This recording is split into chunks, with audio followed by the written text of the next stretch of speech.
So first, What did you call these? Upper, lower, middle. why do you not say what it is? Because of concussions?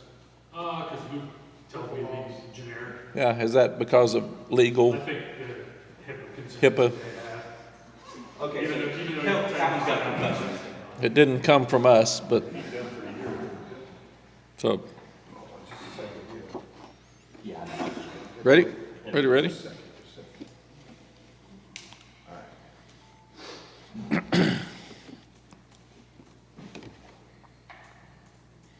Okay, good morning, everybody. Obviously, very disappointed in Saturday night, and you can look at it, and I've looked at the game 5 or 6 times and talked to our coaches, obviously, a number of times, and our team met with everybody, and the truth is it all falls on me.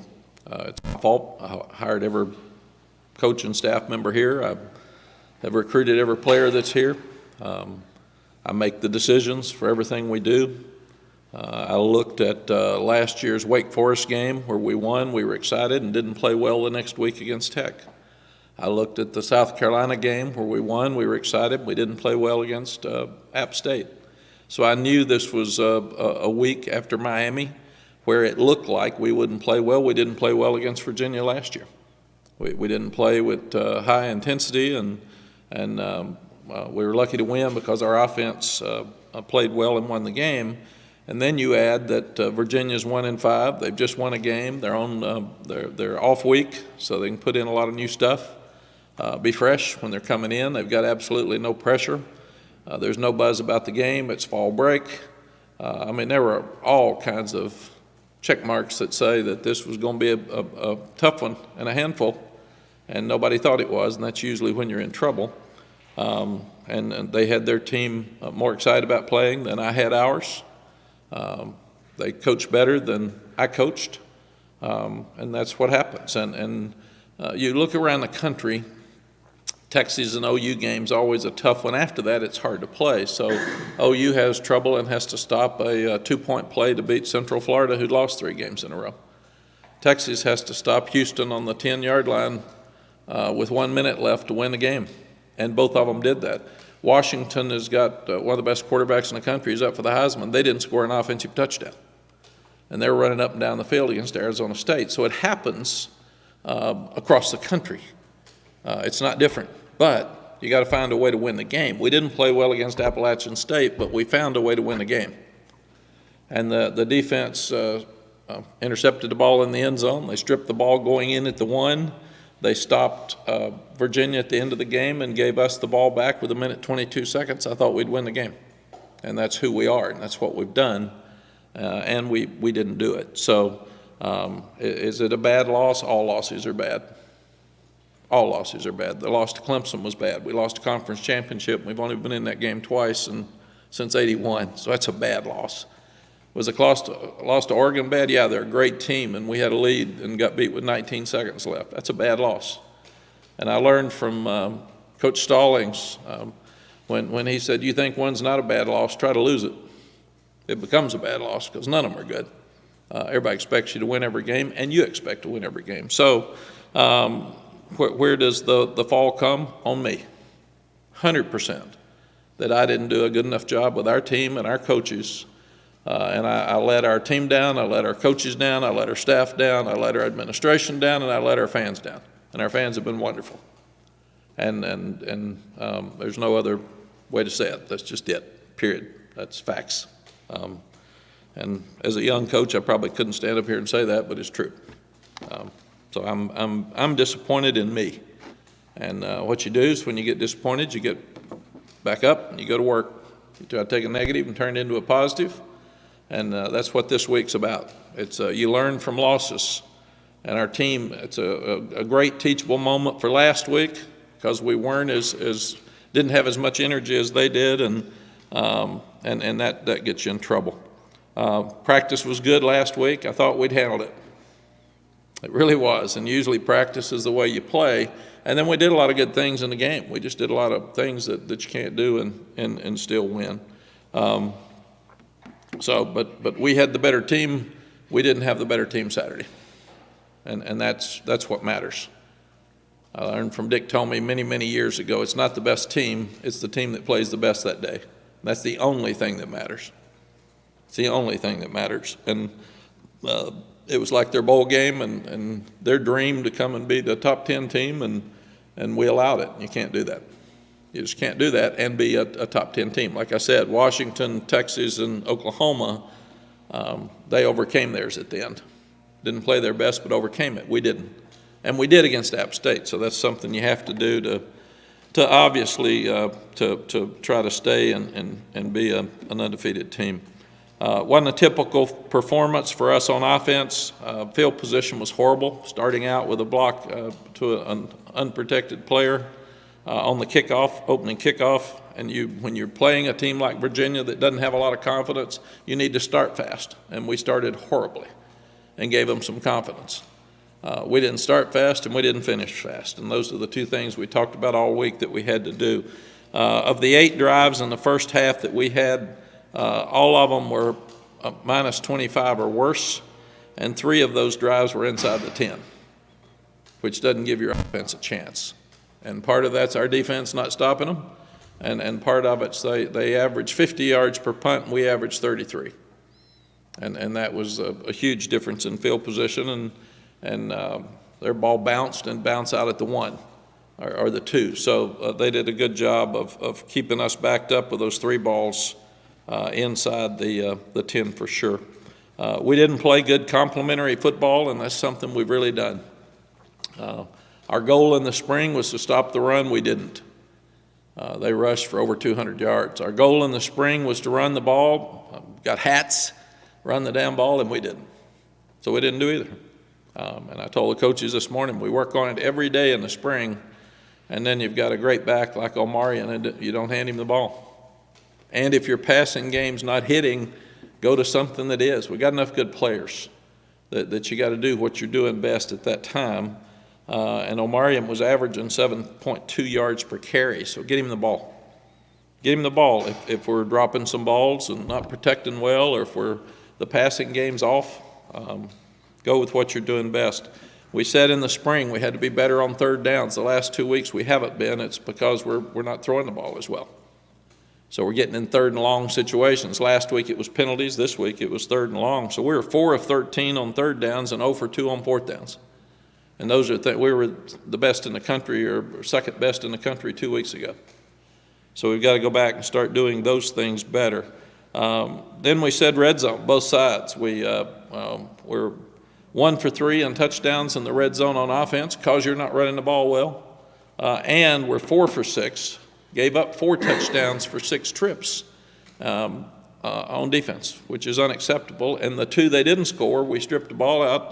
Armani Chapman stripped the ball out at the 1 and intercepted a pass. So they could have beaten us 2 more touchdowns if we don't strip the ball and intercept the ball. So those are facts. Those are ugly facts, but they're facts. And that's all stuff that we have to do better. We gave up 9 explosives, which is too many, but we did have 11. But we weren't consistent with offense at all. We allowed a touchdown drive on the first possession, which is the first time somebody scored at home in the first quarter all year. Again, we weren't ready to go and weren't. We were up 24-14 in the third quarter, and got to step up on defense and get a stop and get them off the field and try to extend that 10-point lead to 17. And they drive a 13-play drive for 74 yards, and we needed to step up. And we didn't at all. Really proud of Bryson Nesbitt and Tez Walker. They played great on offense, and it's a shame sometimes when you don't win the game. People talk about how bad everything is. They don't talk about good, and some guys, they played really well. Power Eccles played maybe his best game, and Stick Lane was an outstanding player on defense, as well as being an outstanding player on special teams. He was all over the field and played really well. And then Bo Atkinson had a strip fumble with the quarterback, and Armani Chapman had the strip that went out of the back of the end zone. It gave us a chance to win the game, and the interception in the end zone. So he made a couple of plays that were really good for us. And then Noah Burnett, I think, is 10 for 10 in field goals. So he continues to do a really good job for us. so proud of him. Penalty on the first play of the game with the first kickoff. A young guy hit a guy in the back. We can't do that. We were poor punting, inconsistent punting throughout the night.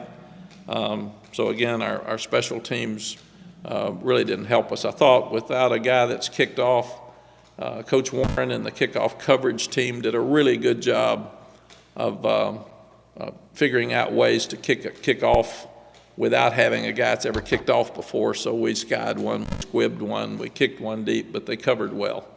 And that was a danger point going into the game that we did well. We nearly had a punt block, but we have two run into each other. I mean, that's just kind of the way the night worked out for us. Still, when you look at Cancer Awareness Week and game, it doesn't take away from the thought that these incredible young people had and our staff to give messages to somebody who had cancer that they're hoping feels better and knows that they care about them and that they love them. And my ball to Ramonda Jordan, Randy's wife, who's struggling with cancer. Cayman Rucker came and said, I want to give Eric Montross my ball because Eric's such a good person, it sounds like, and he means so much to this place, and he's got cancer, or whether it's Sue Walsh or Ken Leary or people that struggle. So sometimes we forget that the fact that recognition for people who have cancer and that you love them and you care about them is really important, even on a day where we lose a game. You start looking at, we're still a top 20 team. We would have been happy with the schedule we had. I saw the other day we had the 13th ranked schedule in the country with Power 5. At 6-1 and being ranked 17th in the country, we would have been pleased with that in September. So got to give our guys credit. They're still a factor and still have a lot of football to play. And even though we slipped up and had a disappointing Saturday, which we'd rather never have, there's only 6 left that are undefeated. And we were one of those 6 last week, and 2 of us got beat. So it's really, really hard to be undefeated. We do know that. And all these teams are about alike. You look at Georgia Tech beats Miami 2 weeks ago on the road. They lose to Boston College Saturday. Miami beats Clemson without their starting quarterback and their starting tailback in double overtime. So, I mean, just, man, go play. Go play. And you got to do it every week. Everybody's got players with a transfer portal. There's very few people are without players. And every week I'm starting to look at the roster and the depth chart of these teams we're playing, and there's transfers all over the place. And if you've made recruiting mistakes, you can catch up, and you can catch up fast. So, and we've used that some for us. But there's 10 one-loss teams that are left, and in those one-loss in Power 5, Adam, to make your question, where you're 15 overall. Sorry. Okay, I don't go overall. We're not in FCS. We're a group of 5. And of those one-loss teams in Power 5, Texas, Alabama, Penn State, Oregon, and Utah. So there's some pretty good folks in there that we're sitting in the same group with. There's 14 two-loss teams, and Duke is one of those. They've lost to Florida State and Notre Dame. They've lost to 2 really good teams, and I got to see some of Duke when I got home, and they're really good. And they had a quarterback that was struggling some, and they still were up 10-0 on Florida State, and I think it's 20-17 and in Tallahassee. So they're playing great defense. They can run the ball. I was really, really impressed with Duke watching them play. And then you've got Miami's a 2-loss team that just beat Clemson. Notre Dame is a 2-loss team. USC, Florida, Tennessee, and LSU. So a lot of folks out there that are losing some games that normally aren't in those positions as you look at it. Georgia Tech is a game that's been tough for us. We've lost 2 out of 3 since I've been here. We did win at Bobby Dodd Stadium our first year here. But in Atlanta hadn't been good to the Tar Heels. We've lost 10 of 12. Hear me now. We've lost 10 of the last 12 games in Atlanta to Georgia Tech. So Everybody thinks we've got Miami's number because we've beaten them 5 in a row. Well, Georgia Tech's had North Carolina's number, and before I got here, in Atlanta. So that makes this a game that people should project that we lose, period, because we have. And 10 out of 12 is pretty good percentages. I've flunked out of Vanderbilt, but it looks pretty good to me that we haven't done very well down there. So they'll be excited. They'll feel like they're going to win because they have. And we'll have our hands full. We got to get back to work. Brent Key's done a great job. He's a Georgia Tech alum. He's pulled them all together, and they're playing really hard. And he'll have them ready to go and play them with a whole lot of energy. And we've got to do the same thing. And our game's at 8 o'clock at night, so that's another. We've had more night games this year than we've had, I think. And this goes back to like when we were at Texas. Fans, get to it. We got a great group of fans in Atlanta. Come to the game and help us. If you're a fan that's frustrated because we lost the game, decide to go help. Get to Atlanta this weekend and help us if you really care. There's a difference in yelling and caring. So with fall break, if you couldn't make it to the game Saturday, maybe you should have. Maybe you could have helped us a little bit. So think about how important it really is to you, not just how much you yell after a win or how much you stick your chest out how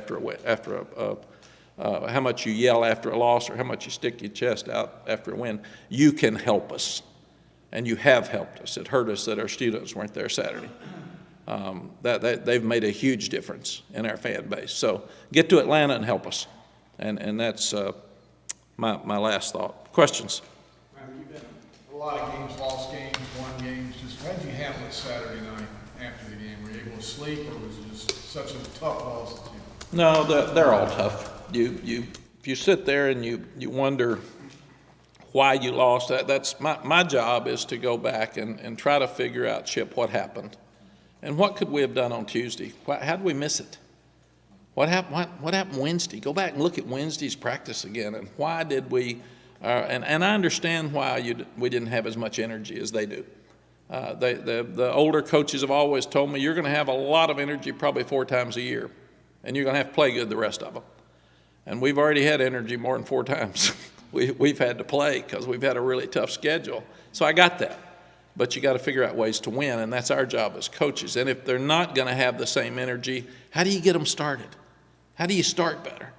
So my Saturday night is I watch the game, I watch the TV copy, I watch the game. So I stay up till about 4 or 5 in the morning because I just can't sleep, win or lose, because I need to see what happened. And then I'm responsible on Sunday for telling the players what I saw, telling the coaches what I saw, and trying to be really hard on them. I'm harder on myself than fans are. But I've got to be hard on me and then tell them, why didn't we do this? And why didn't we fix it? How did we miss that? And we can't miss it again. We got to fix it now. And there's a process of you've got goals. Well, the goals aren't any good unless you reach them. Why have goals if you don't reach them? So if we say we're going to stop the run, why didn't we? And if they're running the ball, why don't we put 11 up there? Make them throw it over our head. Come on, man. And we said we got to get the ball to Omarion. That was one of the goals for the week. We didn't. Why didn't we? And we got great coaches on offense. They've done so well. Why didn't somebody on that offensive staff? Why didn't I step up and say, "Come on, man, hand it to him more"? Because you hate to get involved with play selection during a game, because I've done that. And it's hard to talk to a guy a lot while he's got a whole process and he's trying to figure out what he's doing up there. And sometimes you can have too much conversation. But that's my job. My job is to figure out, even if we win, what was good that we need to get better and what was bad that we do have to fix. Why was it bad and how do we fix it?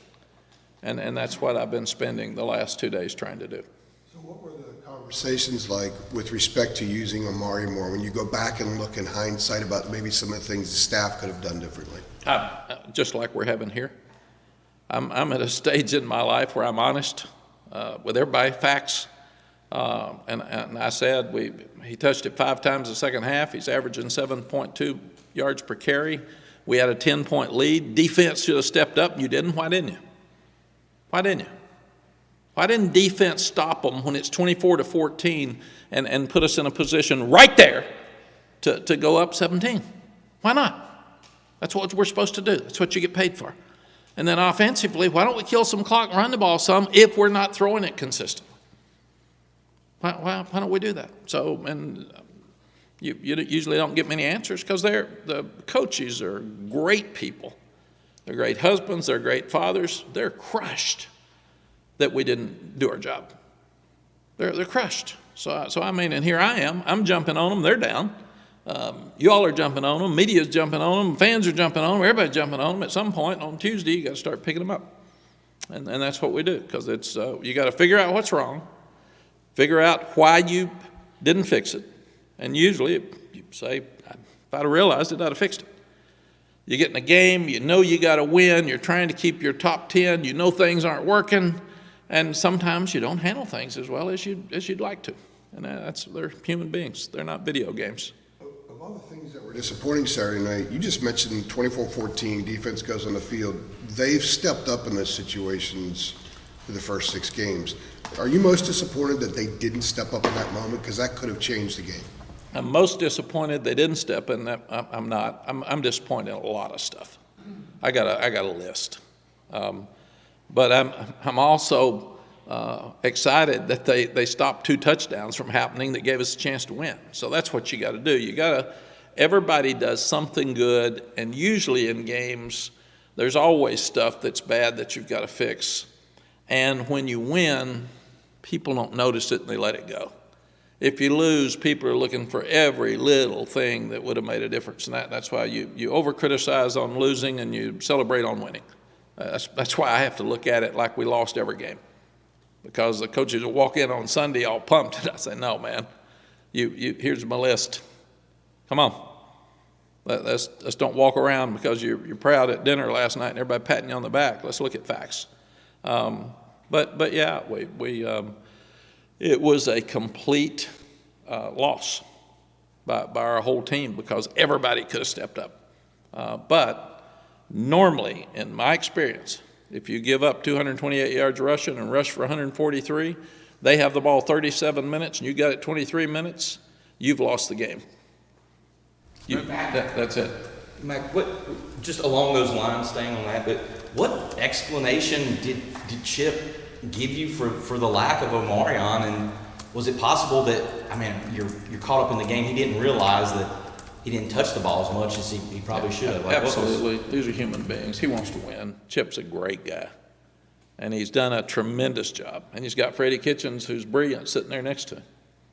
Sometimes you want to win so badly, you miss it. And that's just what happens. I've called them before, and you get through, and you say, God, how did I miss that? What happened? Why didn't I get away? And Drake's so good. When you're in trouble, you want him to pull you out. And then we drop some balls. I mean, so it's a hard job. It is really a hard job, and people have no concept of how hard it is to call plays and call defenses because they've never done it.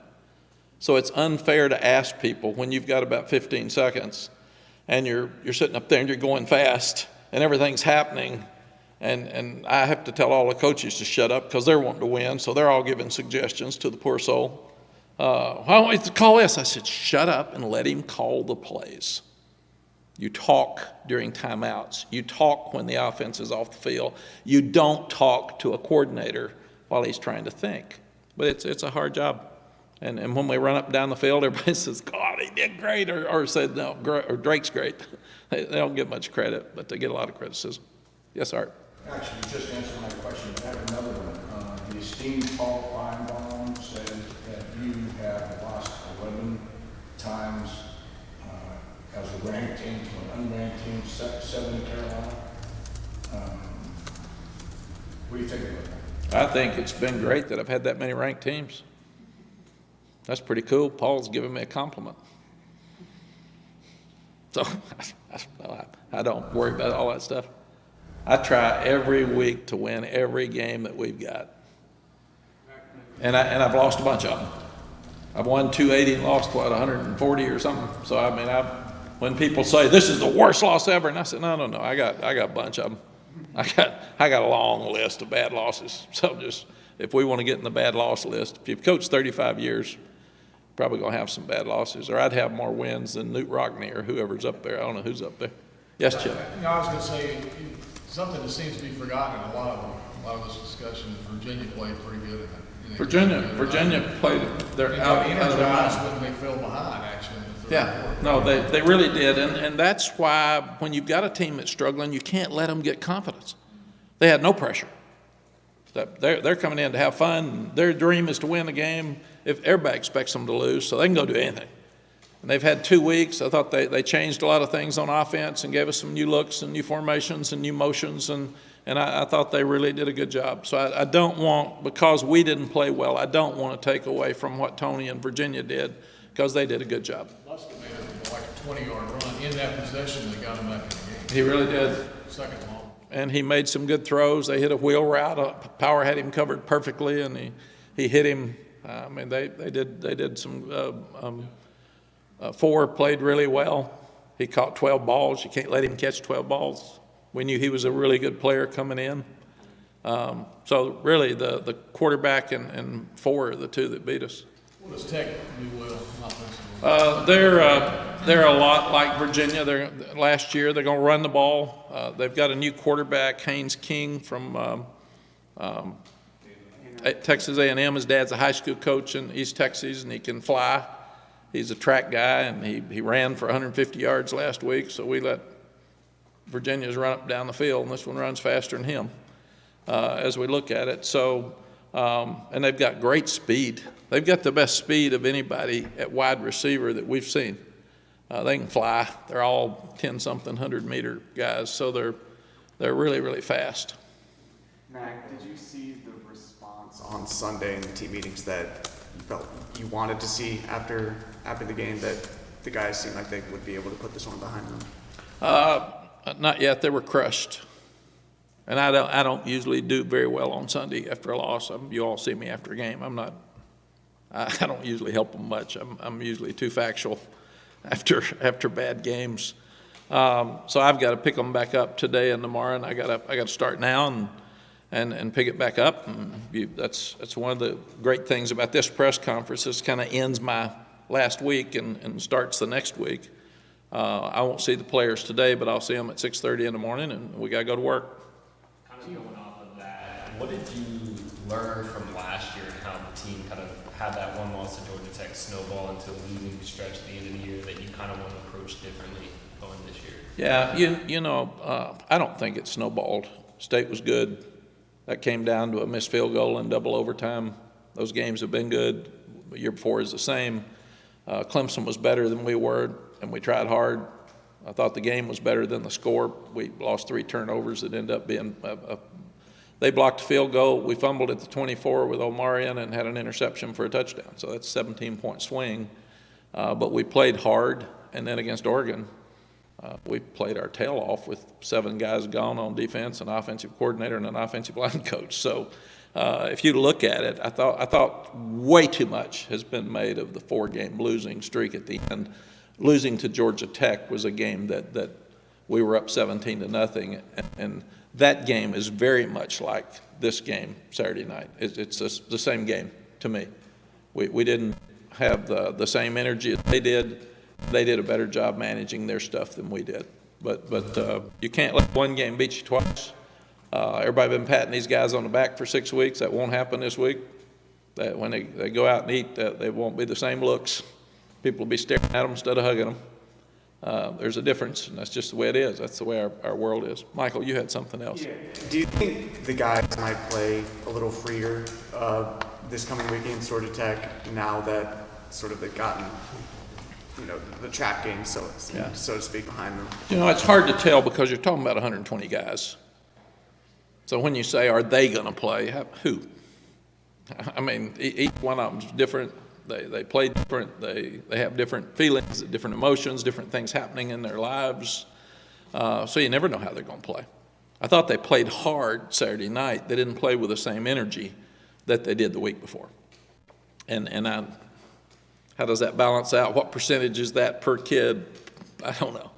You know, you just look at it. But I didn't, our crowd didn't have the same energy.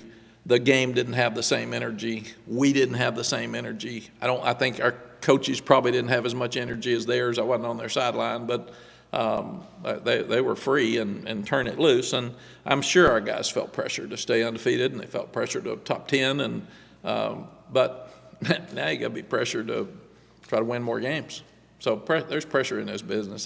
There's pressure if you're 1-5, be 1-6. So, Aaron. I have a portal question for you. We've seen some teams when they're trying to find a quarterback, they go in the portal and maybe it works or maybe it doesn't, and they're back in the portal again.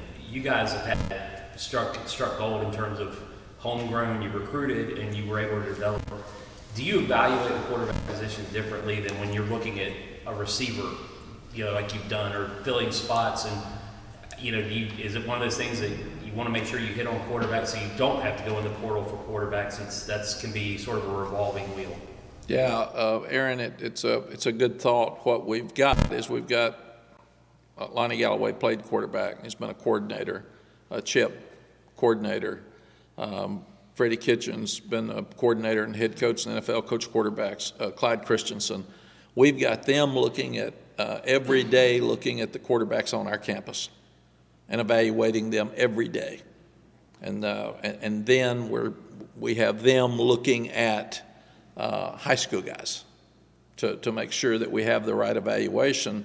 And then with a portal guy, number one, nobody's in the portal, so you're sitting there wondering who's getting in. You can't tamper. Some do, but we're not going to call somebody and say, if you get the portal, we'll take you. That's not legal. And then you've got to make sure that you try to get a guy that's experienced, and you try to get a guy that does what you want to do offensively as much as you can. But we're not experienced in the quarterback portal business. We've been really lucky to have Sam and Drake. So that's all new for us and stuff that we're evaluating right now, whether we should do that or not. Is there added value of all the positions to hit in recruiting, maybe quarterback, so that you're able to groom a guy over a couple of years, maybe have him ready, as opposed to, like I said, dipping into the portal in what could be a revolving door if you miss? Yeah, no question. What Lincoln Riley hit on 3 and they all won a Heisman or something. You know, it was so weird and strange to do that. Yeah, that's a big question mark. And we've played in tight games, so you had trouble getting your guys in to let them see and let them play. At least with Jacoby and Drake, we got them. They both played half of a game. Was that Wofford? Yeah, they both played half of the Wofford game 2 years ago. And Jacoby would be that guy right now if he hadn't transferred. So that's kind of got our numbers where we've got that older void at quarterback that would fill in for Drake.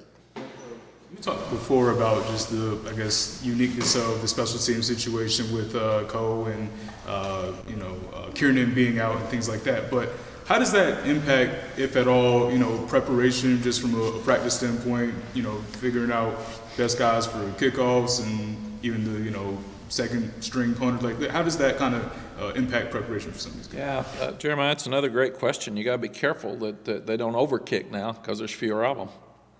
And everybody gets a pull or gets a sore leg or they're tired.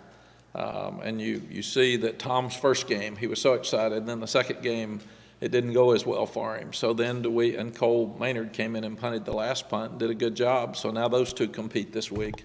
But you're looking at Noah with him kicking field goals. Would you rather not have him kicking off and kicking field goals? What if he pulls a muscle? Then you've lost your kicker. So you're trying to get Liam back for the kickoffs. So that's 35 years. I've never seen anything like this, brother. I mean, it's a new one for me. So, but it is what it is. So they're not going to cancel games. We still got to play. You mentioned, I think it was last week, grading the punters every week, during practice. What are some of the things that you're grading them for? Like, what are some of the main, kind of components? Was it air time or? Yeah. You look at operation time. They got to get it off. They got to catch it, get it off, and that's your snapper and your punter. And you look at ball location. So you don't want the ball in the middle of the field. because you got a chance to return it with a whole field. You want to cut down the field in thirds, so you'd like to have it near the numbers. And then you've got to look at height, how long does the hang time, and length. How far can you extend it down the field, but you want to get it up so you get a chance to cover it. After watching the film, was it just an off night for Drake, or how would you characterize some of the misses that he had there? I'll Out of character. let Chip handle that with you, because he's met with him, I haven't. But, you know, Drake's so good, he's one of those that if there's ever a ball that's not perfect, we all say, what's wrong with him? I mean, because he still threw, 4 touchdowns or 3 or something. I mean, he still had an unbelievable night, and we dropped more balls. We're not used to dropping balls. So, but that's why your running game needs to help you when you're out of sync in your passing game. You got to be good at something. Sorry to interrupt you. And Yeah. just a follow up for AJ there. Like I was thinking about it. Like you saw the comment a couple weeks ago. I think it was a scout that said it's like Caleb Williams trying to hit a 5-run home run every time he throws a pass. Like, does it get to a certain point with a guy of Drake's level? I don't know that you have to. I know we can get into it with Chip, but do you have to sort of guard against that? The wanting to be too perfect every single time. Do you think he could be pressing in some ways? I press. I'm 72 years old, and I want us to win all the games, and I'm crushed when we don't. And we're out of the top 10. I was so proud. I'm still proud, but I wanted to be 8th this week, or 7th, or 5th, and keep moving. So I put tremendous amount of pressure on myself to make sure that we continue to grow, and we didn't. We took a step back. So I can't imagine a 21-year-old with the pressure that's on Caleb or on Drake, and every day they're talking about Heisman. Every day they're talking about every little thing they do, and pros, and where they're going to be drafted, and how they're going to be drafted, and pressure on the team, and you got to play well, you got to practice every day, and they're human beings. They're kids in school, and we forget that. We project them into something they're not. They didn't ask for this. They didn't ask for all this hype. But they can handle it, and Drake handles it, and he'll be back at work. He'll be competing harder tomorrow than he's competed all year, because he knows he wasn't happy with the outcome of the game. And that's really, when he says the main thing's the main thing, that's all that matters. We can have all this discussion. You have to find ways to win games. We did that at App State when we didn't play well. We didn't do that Saturday night, and we got close. I mean, with 3:50 left, I thought, yep, we're good. We're good. This is who we are. And then with 1:22 left, I thought defense stopped them, which was great, gave us a chance. Georgia Tech last year, they didn't stop them. They let the clock run out. So it was the same thing, but this year they stopped them, gave us the ball back. We'd saved our timeouts, so we used those wisely. We had a chance to win the game at the end, and we just didn't. Unrelated topic. Is your sales pitch easy or tough this week? Because you can still achieve all the goals that you probably discussed back in August so often. So it would seem that it would be easy because they're all still there, but do you kind of pitch to them a little different coming off this kind of performance? I'll do some of this. I mean, I'll show them there's some others out there that didn't have great Saturdays either, and I'll show them that there's some that didn't play well but won, and that's the difference right now in us. We'd still be a top 10 team if we found out a way how to drive with 1:22 left and score, and we wouldn't be having these discussions. So yeah, but I'll also, we tell them every day, you got to get rid of it, win or lose. You got to learn from losing, and we've been hard on them about winning. I was harder last week on them for the Miami game than probably any we've had that we won. It was a big game in people's minds for sure. So, but they've got today's to get rid of it and start on Georgia Tech, and they'll see the Georgia Tech beating Miami. We'll go back and show them that, and they got to understand that they'll see our game with the Georgia Tech last year. That took a lot away from us. So even though we played some really good teams at the end, that one's talked about the most. Does your vast experience tell you that the psychology last week was more challenging than the psychology with them this week? Absolutely. Last week was a nightmare, and I failed. And I tried, man. I pulled out every stop for 35 years. every little thing I could do, and I didn't get it done, so I failed. It's just facts. Clarify, thank you for explaining what goes on with everybody in the headset, but I know the game plan wasn't for Hampton to run the ball 5 times in the second half. Is there a way that you can say, or is the game plan in the hands of other people at that time? Is there a way that you can say, run the damn ball in the headset and make a change in the middle of the game? Yeah. And I said I failed. I failed in so many different ways, but I didn't do my job. Mack, I got to stop on one other question. In light of the news last week about in-person scouting and sign stealing potentially, I'm curious how pervasive you think that is in college football, how much you account for it, and how damaging can it be if you think someone may have your signs? It's prevalent, and it's awful. It's very damaging. And we know we played against some people that have had our signs. And what we should do next year, and they're looking at it, and I hope we'll do it, is go to the communication system from the sideline to the helmets of the quarterback, and then you've got no more signals. And that's thrown out. So that we should have done that 20 years ago. And we didn't do it because we were voting at all levels, and some of the lower levels couldn't afford it. And they wouldn't put the rule through because they said if North Carolina can afford it and West Carolina can't, and we're all voting for football, then we're not going to have it. But I do think we'll have that next year. They're looking at it right now, and probably the latest news will speed it up. Yes, Michael, go ahead. No, With Georgia Tech, they've won 3 games against ranked teams in the last 2 years, all on the road. Is there something that they do or something in Brent Key's coaching style you think that allows them to make up for some of the talent disparity that is there? Like, just like, do they take on his personality? Yeah, I don't know. We're one of them, so I'll have to ask him. I'll ask him before the game. Why'd you beat us? Sometimes too, and I did think we deserved to be 10th. Sometimes when you're rated, we got beat as a ranked team a couple of years ago, and we weren't even good. And that was preseason ranking. So, I mean, some of these things are a little bit of a farce. And I've always said, I said the media, when the media picks us and they're wrong, nobody grades you all. You're never wrong. That's it, because you got the pen. I'm not a voter. You can make it right. Chip. I was going to say, you mentioned before last year that you really relied on Josh Downs a lot and almost focused in on him too much, even though it's only been a couple of games. Is it starting to be that way with Tez a little bit because of him being a game breaker? No, that's a good question, Chip. The question right now is, how are people going to play us? We didn't have any idea. Virginia with a week off, and they'd seen Tez. We didn't have any idea what they were going to do in the game plan. We're going to start seeing coaches are parrots. I mean, they're going to sit and watch somebody else, and they're copycats.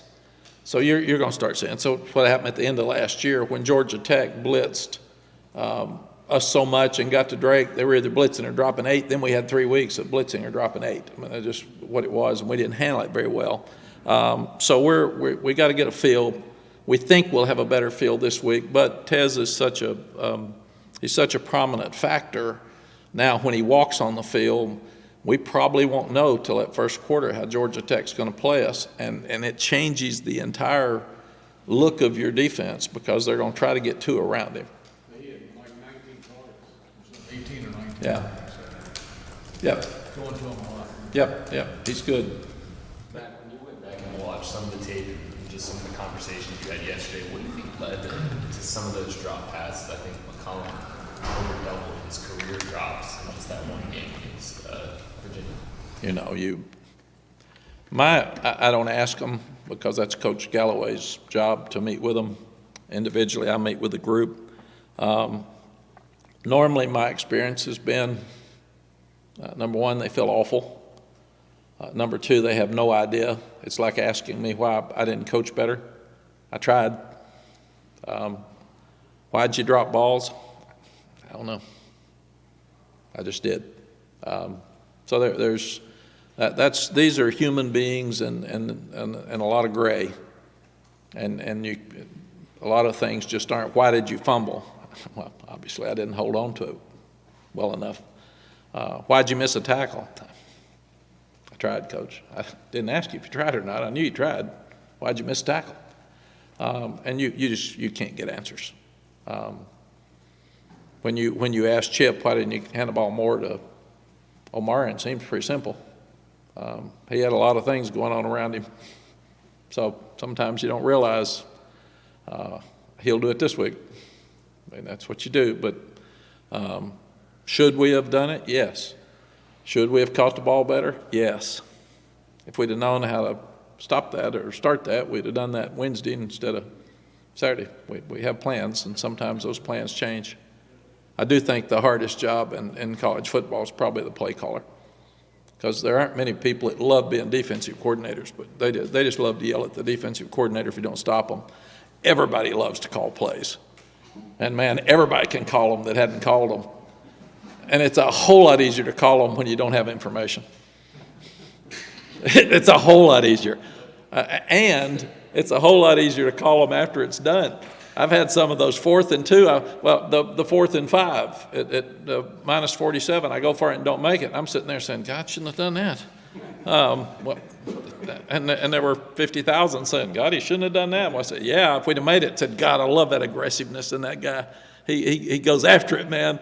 So that's the life you live as a coach. But if we didn't have wonderful fans that love coaching and questioning, we wouldn't have a job. I mean, that's true. I've always said I'd rather somebody, the difference in our fans being upset over a loss now and not caring at all when we got here 5 years ago is what you want. You want people who are passionate. You want people who care. You want people who hurt to lose. You want people proud of your top 10 team, and instead of people who are complacent and don't care. So I don't mind people being aggressive. I don't mind people questioning. I don't mind people being angry. That's a whole lot better than not caring. It's a whole lot better than not caring. I don't take it as pressure. I take it as pride. If you got pride in your program, it's harder to lose because you get disappointed when you do. All right, again. Thank you. Appreciate it, Mack. Thank you.